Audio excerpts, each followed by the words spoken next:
임신 중에 커피를 마셔도 되나요? 이 네이버 지식인에 검색 한번 해봐도 임신 기간 중에 뭘 먹어도 되고 뭘 먹으면 안 되는지 글들이 정말 많이 올라오더라고요. 저도 와이프가 우리 아들 임신했을 때 노파심에 이것저것 많이 찾아보고 또 물어봤던 기억이 있는데요. 자연스럽게 먹으면 안 되는 음식, 주의해야 하는 음식, 먹어도 괜찮은 음식들이 어느 정도는 좀 분간이 되더라고요. 물론 내가 산부인과 의사 선생님을 많이 귀찮게 만들긴 했죠. 살짝 죄송하긴 하네요. 그래서 오늘은 우리 산모님들이 많이들 걱정하시는 임신 중에 먹으면 안 되는 음식에 대해서 한번 알아보려고 합니다. 임신 출산 과정에서 도움되는 정보 매일마다 올려드리고 있으니까요. 구독과 좋아요 꼭 한번 눌러주세요.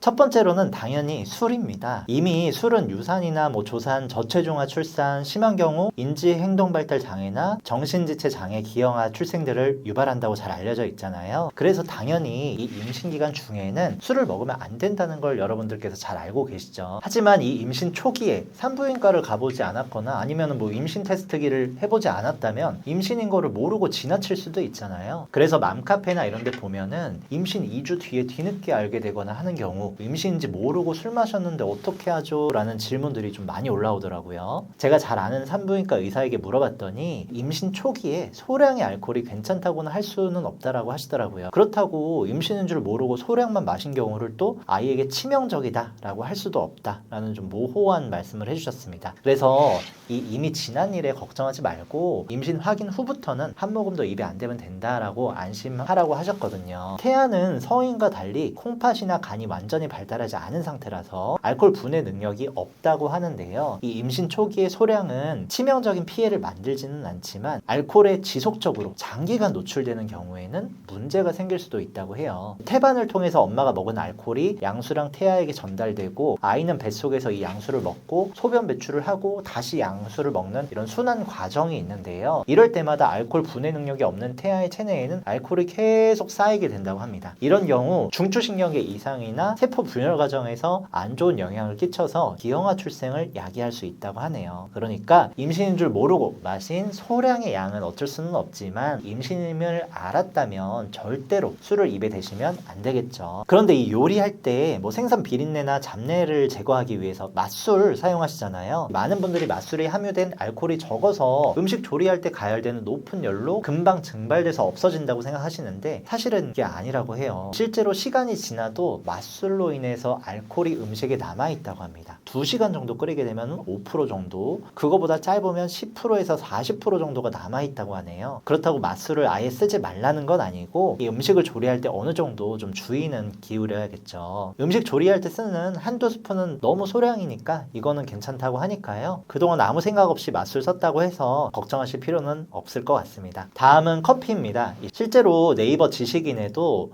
이 임신했는데 커피를 마셔도 되는지를 좀 많이들 물어보시더라고요. 산부인과 의사 선생님이 말씀하시기를 남편들이 커피 마시지 말라고 하면 아내분들이 화를 내다 보니까 이 의사의 말 한마디가 정말 중요하다라고 말씀하셨는데 사실 커피는 이 과다 복용만 하지 않으면 크게 문제되진 않는다고 합니다. 다만 이 임신 중에는 카페인을 분해하는 시간이 임신 전에 비해서 좀 오래 걸리다 보니까 많이 마시면 몸에 카페인이 계속 쌓일 수가 있어서 이게 문제가 생기는 거거든요. 카페인은 특히 과도하게 섭취하면 영양소 흡수를 방해한다고 하니까요. 이 영양소가 중요한 산모님 입장에서 좋을 건 없는 거죠. 그래서 카페인 과다 복용이 저체중아 출산이나 자연유산, 조산의 위험성이 높을 수도 있다고 하네요. 평균적으로 임산부의 경우 300mg 이하의 카페인을 섭취한다고 하는데 대부분 아메리카노 한 잔 정도는 크게 문제는 없을 것 같습니다. 다만 여기에 샷을 추가한다거나 시럽을 추가하면 이야기가 좀 달라질 수 있겠죠. 또 피로회복제나 콜라에도 카페인이 포함되어 있잖아요. 커피보다 더 안 좋을 수도 있다고 하더라고요. 아무래도 화학물질도 있고 당도도 높고 칼로리도 높다 보니까 차라리 탄산수가 좀 나다라고 말씀을 하시더라고요. 또 일반적으로 잘 알고 있는 게 생선회 같은 날 것은 먹으면 안 된다고 하잖아요. 사실 생선회는 금기시해야 하는 음식은 아니라고 합니다. 다만 위생적으로 조리가 되지 않은 경우에는 기생충이나 세균으로 장염이나 식중독에 걸릴 수도 있잖아요. 이게 태아에게 직접적인 영향을 주지는 않지만 이것들을 이제 치료를 하기 위해서 약을 먹거나 하면 이게 태아한테 영향을 끼칠 수가 있다고 해요. 무엇보다 임신 중에는 치료를 제대로 하지 못하니까 이 산모님 입장에서 매우 힘들어지시는 거죠. 주의해야 할 음식이지 이 생선에는 아예 금기하는 음식은 아니다라고 합니다. 또 많이 물어보시는 게 참치인데요. 참치는 심해성 어류라서 중금속이 좀 많다고 해요. 수은이나 카드뮴 같은 거요. 임산부는 주 1회 100g, 어린이는 40g 정도만 권고하는데 어쩌다 한두 번은 괜찮아도 자주 먹으면 안 된다고 하네요. 참치캔 물어보시는 분들도 계신데 참치캔은 괜찮다고 해요. 참치 횟감은 심해 어류인 참다랑어인데요. 참치캔은 수면에 사는 가다랑어라서 중금속이 10분의 1 수준이라고 합니다. 일반 생선이랑 동일한 거죠. 그래서 김치찌개에 참치캔 넣어도 된다고 합니다. 다만 오히려 달걀이 더 위험할 수도 있다고 해요. 날달걀이나 반숙 같은 경우에 잘못하면 살모넬라균에 노출돼서 식중독에 걸릴 수도 있다고 합니다. 그래서 가급적이면 달걀은 완숙으로 먹는 게 좋을 것 같고요. 이 달걀 이야기가 나온 김에 유제품도 한번 말씀드릴게요. 저온 살균 우유나 아이스크림이나 치즈 같은 유제품은 의외로 설사 유발을 좀 일으킬 수 있어서 많이는 드시는 게 안 좋을 것 같고요. 마지막으로 만약에 모유 수유를 생각하고 계신다면 출산 후에도 술은 가급적 안 마시는 게 좋겠습니다. 제 와이프도 임신 전에는 술을 종종 마셨었는데요. 출산 후에 맥주가 너무 마시고 싶다 하더라고요. 그런데 저희 부부가 이제 모유 수유를 하기로 해서 결국에 아이가 10개월 될 때까지는 강제로 좀 금주를 했어요. 물론 저도 같이 그 기간 동안에 아내를 위해서 술을 입에 안 댔지만 참느라 좀 힘들었거든요. 아무튼 이 모유 수유를 하기로 마음 먹었다면 아기의 밥이랑 마찬가지니까 모유 수유가 끝난 뒤에 실컷 마시라고 하더라고요. 오늘은 임신 기간 중에 먹으면 안 되는 금기 음식에 대해서 좀 알아봤습니다. 하늘에서 준 보물 같은 우리 아이가 건강하게 태어나는 게 모든 부모님의 바람일 텐데요. 아이가 아프게 태어나면 많은 부모님들이 혹시 내가 관리를 못해서 우리 아이가 건강하게 태어나지 못했나 하는